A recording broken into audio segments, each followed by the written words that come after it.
各位觀眾大家好，歡迎收睇26分鐘見證實錄。青少年網絡欺凌行為咧喺全球都有顯著嘅增長。咁喺本國統計局嘅數字就顯示啊，2019年咧每4宗嘅網絡欺凌就有1宗係涉及到12至17歲嘅青少年。卑詩省政府喺1月底就推出多項嘅具體行動，確保兒童以及青少年免受網絡威脅。並且向社交媒體公司追究責任。之後，聯邦政府亦都喺2月底引入咗 C63號網絡傷害法案。法案點樣可以幫助到受害者呢？面對住日新月異嘅科技政府當局嘅立法又是否係適切呢？疫情期間，好多人都改變咗生活模式，多咗時間喺屋企，使用互聯網同埋電子手機應用程式，亦都轉趨頻繁。上網時間多咗，亦都引發多個問題，包括網絡欺凌事件。We stand here today as two broken parents, trying to do everything to make sure this doesn't happen to another family, to another child, to another person. 有美國嘅組織調查發現，網絡欺凌事件喺疫情期間有轉趨嚴重嘅情況。21%介乎10到18歲嘅受訪兒童話自己受過網絡欺凌。呢一類型嘅事件喺全球亦都有發生，唔同國家或者地區亦都開始着手立法，包括卑詩省，之後到本國聯邦政府。It disrupts the flow of the classroom. It interrupts kids while they're learning, making it difficult for them to get back to where they started. And even more troubling than any of this, the companies that run the apps that are on these phones, their interest is not in protecting our kids. 本國統計局舊年做咗一份統計，關於青少年網絡欺凌問題。喺2019年，每4宗嘅網絡欺凌就有1宗涉及12到17歲嘅青少年。而喺案件入邊，用文字訊息威嚇同埋侵犯受害人嘅比例佔咗6%，喺網絡被排擠嘅佔咗1%，喺網絡見到一啲攻擊性資訊就佔咗9%。雖然成日都話欺凌唔能夠容忍，但實際上疫情期間，網絡欺凌嘅事件數量越嚟越多。舊年居住喺卑詩省 Prince George 年僅只有12歲嘅 Carson Cleland 喺網上遭人網絡欺凌而受到性勒索，最後喺家中自殺。And we're here today to talk to you about our son Carson. Carson was a 12-year-old boy who loved hunting and fishing, camping, swimming, anything 12-year-old boys do. He was the kind of kid that would go out his way to help absolutely anybody that needed it. He was one of those people that no matter who you were, he'd put a smile on your face. When we were out at the lake, he liked to ride his dirt bike as much as he possibly can. And when it came to winter, it was hockey. Everything was hockey. Nothing ever seemed to faze him until one day it did. On October 12th, Carson was contacted on somebody on Snapchat pretending to be a young girl around his age. And they talked him into sending some intimate images online. The second that happened, the conversation took a turn. And they threatened Carson. They wanted gift cards, money, anything. And if he didn't give them, they were going to share his pictures with anybody on his friends list. Carson panicked. Right then he made a snap decision and tried to take his own life. My wife Nicola came home and found him hanging by a thread on the floor. She called 911, and he hung on for hours. At around 20 after 1, October 13th, we had to make the worst decision any parent has ever had to make. And we had to take Carson off life support. We held him in our arms until he took his last breath and passed away. We stand here today as two broken parents, trying to do everything to make sure this doesn't happen to another family, to another child, to another person. Carson 嘅媽媽 Nicola 喺記者會入邊勸告其他人，若果喺網上被欺凌嘅話，需要挺身而出，唔好怕羞愧。If we could offer anything or any advice on the matter, please remember that you are never alone. That there is always somebody or someone out there, either a friend, family, or teacher, that will always be there to help you. There are many resources out there for teenagers, young adults, to to reach out and get support. If you are or know anyone who is dealing with this, getting harassed, or being asked for personal information, personal pictures, please do not talk to that person. They are not your friends. Tell a parent, tell a friend, call the RCMP, reach out. We understand how you may be feeling, scared, embarrassed, afraid to tell someone, thinking that you might get in trouble or be judged. Asking these 3 words are probably the hardest thing you'll ever do in your life. But it is life-changing for you and for your loved ones. I need help. We only wish that Carson knew that we loved him more than anything in the world, and that we would do anything to keep him safe. 喺嗰日有份出席記者會嘅卑詩省長尹大衛形容呢一啲事件係一個悲劇，一件都嫌多，對兒童規管使用手機係有必要。It is an heroic step that has already saved the lives of kids, not just here in British Columbia, but around the world. Because following their initial public statements about what happened to Carson, they've been contacted by people to say, thank you for saying something. Our kids were in the same situation, and you enabled us to have that conversation we didn't even know. And thank you, thank you, thank you. So their work here today as well will save lives, and your work as the media in ensuring that this message gets out will save lives. As a father of a 9-year-old, I can tell you that in grade 4, there are 2 kids with cell phones at school.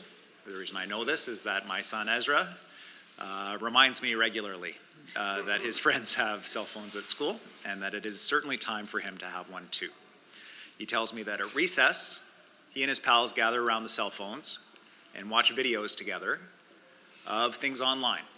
I have no idea what they watch. There is no parent there regulating, overseeing what content is being shared with my child at school. Teachers are supervising a yard full of kids, many of whom will have cell phones. The school goes to grade 7. And so my son has access to unregulated internet content every single day at school. 同一日喺1月26號，卑詩省府推出具體行動，確保兒童同埋青少年免受網絡威脅，限制學生喺校內使用手機，並且向社交媒體公司追究責任。So that legislation is coming from the Ministry of Attorney General. That is talking about the Intimate Images Act and also how to make the social media companies accountable to how we can protect our children. But along with that legislation, a very important announcement that Premier made on January 26th was about the restricting the cell phone use in schools, and that is aligned more with my ministry. We know that cell phones can be a distraction. They can be very important tools, especially when we talk about the technology and learning resources. They can be important tools, but along with that, they can be distraction.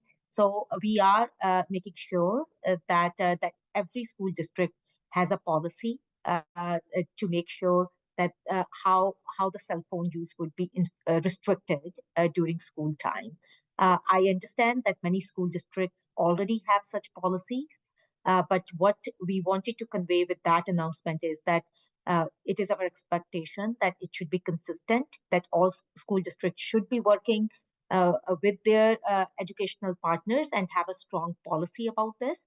And we know that it will result in better learning outcomes for the student population. Along with it will also help in better mental health for these kids as well. 省政府最新公布嘅保護兒童同埋青少年安全政策有3項具體行動。第一項係限制學生喺校內使用手機。當局話有研究發現，課堂經常使用手機對青少年帶嚟嚴重嘅風險，甚至會對形象價值觀扭曲。雖然政府採取立法規管，不過若果有學校或者學生唔跟從嘅話，又應該點樣執法呢？ Yeah, so what we've said in that policy is that every school needs to have a cell phone use guideline by a certain date. And so we've left it flexible for the teachers and the schools to design that policy. What's clear is that there are some instructional uses for cell phones, like you named some of them, like an iPad sometimes is used. Some people need educational tools or aids that are through your devices, but there's a clear line around that and the kind of disruptions in learning and the bringing into the classroom, the pressures of social media when a kid's supposed to be learning. So I think that the teachers are very skilled, and if there's a proper guideline and policy in place to know that difference, so that they can say, like I've heard some teachers say, all the cell phones need to be put in the back of the classroom while we're learning. And then if there's a use for it for instructional use, of course we can use it, but it's limited to that, so that we know that kids are there to learn and focus, and that should be something that parents can expect in every school across the province. So I think each policy with this, we're saying that you have to have a cell phone use policy that focuses on protecting kids from cell phones, but we didn't.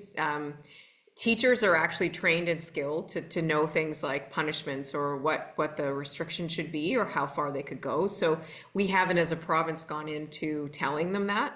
And I think I basically trust them in their regular school systems and the principals setting the rules or consequences to do that in accordance with their particular school. 具體行動亦都包括推出有關從網上刪除影像並且追捕侵害者嘅服務，但現今科技發達，任何人都能夠喺網上以隱蔽嘅帳戶發表評論。當局追緝呢一啲人有冇一定嘅難度呢？ Yeah, so I think there's different tools we can use to address that. It is true that there's, like, the internet gives you a level of, like, you can be anonymous when you're doing things. But I've been meeting with different social media platforms about, so let's say that somebody has an image that's on Instagram, right? That's they say they get an order from our process that says, hey, that is an image of me and it's without my consent and it's an intimate image and I want it taken down, right? Then that order goes to the social media platform. So in that case, it would go to Instagram. And Instagram, in a lot of the sophisticated ones, and even it's easy technology to scrub their system of that content. So even if it's an anonymous person that's posted it, that order directed the company can search that image and take it down. So it's no longer being distributed. There are many ways that we need to continue to come up with to get around that fact that you can be anonymous in social media. And I think it's really also positive that the RCMP have developed really better tools at finding the predators. Like, they were recently able to find out the exact country and the individuals of a recent sextortion case. So that kind of work is getting better and better all the time when it comes to making people accountable. And I think the platforms have, in our legislation, very particular responsibility, right? If it's on your platform and you're a company and whoever posted it, you need to take it down. 喺今年2月底，聯邦政府亦都引入 C63 網絡傷害法案，包括定出社交媒體同埋其他線上平台保護兒童嘅義務，針對7種類型嘅網絡傷害：仇恨言論、恐怖內容、煽動暴力、分享未經同意嘅親密圖像、剝削兒童、網絡霸凌同埋煽動自殘。唔少人都認為立法係有必要㗎，俾一啲年輕人士咧都知道佢哋係有法律責任，透過喺安全嘅學校環境之中咧學習點樣負責任，並且以尊重他人嘅態度去使用手機，從而培養出健康嘅習慣。另外，有研究就發現，沉迷上網咧亦都有年輕化嘅趨勢。究竟點樣算得上係沉迷呢？我哋下一節翻嚟再睇。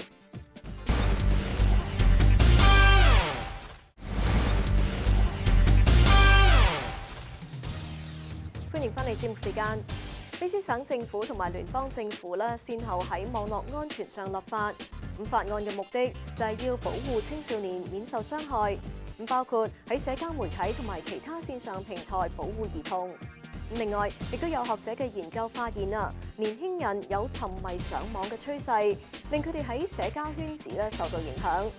究竟有啲乜嘢嘅建議可以俾到佢哋避免沉迷落去呢？網絡欺凌事件喺全球多個地方都有上升嘅情況，有唔少國家或者地區都開始着手立法工作。聯邦政府亦都緊隨卑詩省喺2月底引入相關法案。Bad actors target our most vulnerable, our children. They spread vile hate and encourage impressionable people to commit violence. We know the harms we experience online can have real-world impacts, with tragic, sometimes fatal, consequences. And yet, so much of this goes unchecked. I will explain what C63 will do to make our online world safer, but it is important for Canadians, including the Canadians watching right now, to understand why we are doing this. I know why I'm here before you today. I'm the father of 2 youngsters, and like parents and grandparents around Canada, I'm terrified by the dangers that lurk on the internet for our children. We have rigorous safety standards for things like my son's Lego at home. Yet somehow, none for the most dangerous toy, not just in my home, but every Canadian home, the screen that is in front of our children's faces. I'm also a Muslim. The hatred that festers online is radicalizing people. And that radicalization has real-world impacts for my community and for so many other communities. 立法之後，政府將會建立一個由5名成員組成嘅數碼安全委員會嚟執行新規則。呢一個委員會將會有權下令刪除涉及兒童性暴力嘅線上內容，同埋未經同意發布嘅性內容。政府仲提議設立一名數碼安全監察員，為受害者提供支持，並且為社交媒體公司提供指導。呢一個法案亦都將會修改刑法，增加對網絡傳播仇恨嘅判罰，將鼓吹種族滅絕嘅最高刑罰從5年提高到終身監禁。法案亦都將仇恨動機犯罪定作單獨嘅犯罪行為。So we heard from those extensive consultations over literally years about the different types of content that we need to address, and there were 7 in total. And what we heard is that you need to look at international examples. Australia had tried a takedown provision across many types of content. Germany had done that across the board. They have since resiled from that and moderated their position to move to what's called a risk-based analysis. But what we heard is that we need to address certain types of content, but for the 2 that you mentioned, the issue of child sexual exploitation material and the non-consensual sharing of intimate images, what is known as revenge porn, so that we can be clear with Canadians, is that there's no space There's no tolerance in the public domain for that kind of material, and that kind of material needs to be brought down immediately. 雖然聯邦政府積極推動相關政策，不過近期有分析認為法案只係涵蓋大型社交平台，而忽略較小型嘅平台嘅話，散佈仇恨言論嘅人會一窩蜂湧到呢一啲細小嘅平台繼續發放仇恨言論，所以要求聯邦政府能夠揾到方法剷除漏洞。根據現時嘅規定，平台要有一定嘅用戶數量先至被納入監管範圍。I was really glad that the federal government reintroduced a bill on online harms, because I really think, to your point in the question, that we all need to work together in every jurisdiction to use the tools we have. The federal government has different tools than I have as Attorney General or the provincial government when it comes to holding big social medias to account or setting up rules around conduct on social media platforms and online harms. So their legislation is welcome, right? In the context of what work we need to do. I'm in contact with Minister Varani, who's my counterpart in the federal government, about that legislation and how we can both use our tools together and make it all of our job to keep kids safe. So I'm really pleased that there'll be better federal tools if the legislation passes. 隨住每日資訊流量四方八面湧入，唔少人都沉迷喺互聯網。最近有教育學者做咗一項研究顯示，疫情期間手機沉迷普遍喺多個地方都有上升情況。We started this research on smartphone addiction because there's been a lot of research looking at objective measures of smartphone growth across the world. So which countries have the most smartphones? How long do they spend on screen time per day on average? But there wasn't as much research on the more subjective aspects of smartphone use. We call them problematic smartphone use, when it interferes with your life in negative ways. And so we've done some global studies trying to assess which countries have the highest problematic smartphone use and in which countries is it more moderate. 唔少人都對手機或者上網成癮問題嘅定義上有誤解，點樣先算得上成癮呢？臨床心理治療師陳碧飛 Phoenix 就話：可以參考自己精神上係咪有改變。嗱，其實網上成癮，我哋好多時大眾嘅認識咧就係gaming，即係玩電子遊戲啦。但係其實仲有分好多種類嘅，咁包括譬如話你用網上邊所謂嘅 cyber sex addiction， 就係用網上譬如睇色情刊物啊，或者色情電影啦，有甚至乎 shopping 啦、internet 即係 net addiction 啊，咁去買嘢啊、賭博啊，或者去尋求過分嘅尋求知識，甚至乎就係 social media 咁樣樣。咁你話究竟我哋點樣為之成癮咧？係咪？咁其實冇話幾種，不過咧，我哋有幾樣嘢我哋要睇。第一樣嘢，究竟你係咪時時刻刻都諗住，即係我哋個態度同埋精神方面，你係咪時時刻刻都諗住上網咧，或者上網打機，或者上網嘅活動啦？咁同埋，就算你唔係上網嗰陣時咧，你都係諗緊籌備緊，或者係期待緊呢一個活動。第二就話你增加咗頭先你所講嘅，增加咗時間去玩樣嘢或者上網，有冇影響到？如果你唔玩嗰時，你嘅情緒係點樣樣咧？你係咪好焦慮啊？或者即係好似坐唔定咁樣樣咧？咁另外就有冇嘗試過因為呢個活動而同人哋講大話？明明就係上緊網嘅，不過就話我冇啊，係其實我冇玩過，我唔係喺呢個地方度揾啲資料嘅，或者但係欺騙屋企人啊，同埋究竟有冇影響到你嘅平時嘅生活運作、你嘅工作啊、學業啊、你嘅財政啊咁樣樣。Phoenix 又話，當一個人步入有成癮習慣嘅時候，都會有一啲先兆可以見到。有咗呢一啲先兆，就要開始注意身邊嘅人協助，亦都好重要。online dating 其實都可以話即係個 social networking， 完全你開始將你嘅人生裏邊變咗。你差唔多好似唯一或者佔咗好大部分都係同 internet 有關嘅，即係上網有關嘅。咁你發覺哇，原來我平時社交都係冇乜即係少同朋友一齊，然後我同朋友聯絡，所謂嘅朋友聯絡都係 through text、social media、right、Facebook 或者 Snapchat 或者 chat 咁樣樣嘅。咁你開始發覺，同埋你嘅時間越嚟越多，你身邊嘅朋友或者你屋企人開始揞你啊，係咪？即係話哇，你上網得好緊要啊！同埋你食飯嗰陣時機不離手，係咪？好多時候我哋就算你同一個人實實在在我哋係見面嘅，但係你其實就係根本上你同佢冇交流嘅，但係你就係睇住部手機嘅。咁有陣時我哋食飯都睇到好多時候喺餐廳裏邊，你都見到係咪啊？啲人好似一句説話都唔同身邊嘅人講嘅，但係就不停用手機。咁呢啲其實都可以睇到，同埋你個睡眠時間有影響啦。同埋你發覺我都唔需要再出去啦，或者我嗰啲上網嘅朋友或者我哋上網嘅資料完全都係靠互聯網去提供嘅。要點樣做先至能夠走出成癮呢？需要靠第三者協助，抑或其實始終都要靠自己呢？我會鼓勵就係從小做起，即係好 small step， 即係啲細嘅即係冇話一次過話我即刻唔玩或者完全咩嘢，你可以做到當然可以啦。但係呢個係好強烈嘅所謂嘅 strong will。但係即係我自己嚟睇，即係好多時都唔係太多人可以做到自己，可以靠自己嘅精神力量去做。咁你頭先所講嘅話，多啲人去支持你，專業人士可以幫到你，身邊嘅朋友都會幫到你。係咪可以揾好簡單嘅？可唔可以就咁？譬如我同你食飯。我哋擺低個電話，淨係同你食飯咧，係咪？就算我哋冇嘢講嘅，我哋可唔可以去即係容忍或者去接受呢個情況咧？咁由呢啲可以做起。如果做得再好啲嘅話，我哋可唔可以揾一日唔用咧，或者多長啲嘅時間？係咪？咁同埋有陣時，我哋都可以依靠一啲所謂嘅 external measure， 就係譬如話原來。我哋而家其實電話咧有好多嘅 apps 咧都可以幫你話提翻你用幾耐嘅，因為有陣時我哋唔為意自己用咗幾多個鐘頭，甚至乎你會睇到哇，原來你好多小朋友用咗8個鐘頭每一日咧，好似翻工嘅時間喺個電話度，佢哋唔知嘅。